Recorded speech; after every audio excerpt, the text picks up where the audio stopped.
नमस्कार. आकाशम मराठी न्यूज मध्ये आपल्या सर्वांचं स्वागत आहे. कर्नाटकात ट्रकचा भीषण अपघात, 10 जणांचा मृत्यू, 15 जण जखमी. टीव्हीवर आपला फोटो पाहून घाबरला होता सैफचा हल्लेखोर, बांगलादेशला पळून जाण्याचा प्लॅन.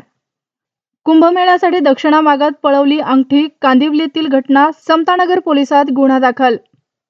उद्धव ठाकरे, शरद पवार लवकरच केंद्रात मोदींसोबत दिसतील, माजी मंत्र्यांच्या दाव्यामुळे खळबळ. तुर्कीतील स्की रिसॉर्ट हॉटेलला भीषण आग, 76 जणांचा मृत्यू, 50हून अधिक जखमी. 10 वाजता खंडणीचा फोन, नंतर 11 वाजता सोबत. खंडणी सरपंच हत्येतील आरोपी त्या दिवशी एकत्र. एसटीसाठी 1310 गाड्या घेण्याची निविदा रद्द, एकनाथ शिंदे मुख्यमंत्री असताना घेतला होता निर्णय. मोठी बातमी, खंडणीनंतर मकोकाच्या गुन्ह्यातील वाल्मिक कराडला 14 दिवसाची न्यायालयीन कोठडी. मी गेल्यावर रडू नकोस, आईला अखेरचं पत्र, पत्नीचा जाच, 30 लाखाची मागणी आणि नितीननं आयुष्य संपवलं. कराडच्या दुसऱ्या बायकोचे नावे, 9 एकर जमीन, रिसॉर्टचा प्लॅन, शेतकऱ्यांचा गंभीर आरोप.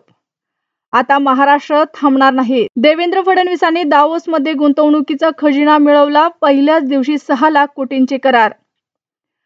वाल्मिक कराडच्या हेडलहेप्पीचा कहर, स्वतःची जमीन चांगली करण्यासाठी शेतकऱ्यांच्या जमिनीतला मुरुम उपसला.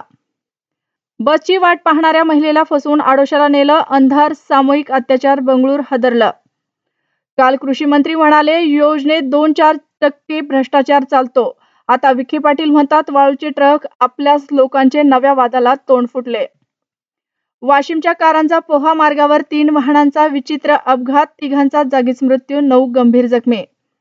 ईडी सारख्या तपास यंत्रणांनी कायद्याच्या कक्षेत काम करावं, नागरिकांना छळू नये, मुंबई हायकोर्टाकडून 1 लाख रुपयांचा दंड. अशाच नवनवीन बातम्या पाहण्यासाठी आमच्या आकाशम मराठी या न्यूज चॅनलला सबस्क्राईब करा. बातमी आवडल्यास बातमीला लाईक आणि शेअर करा.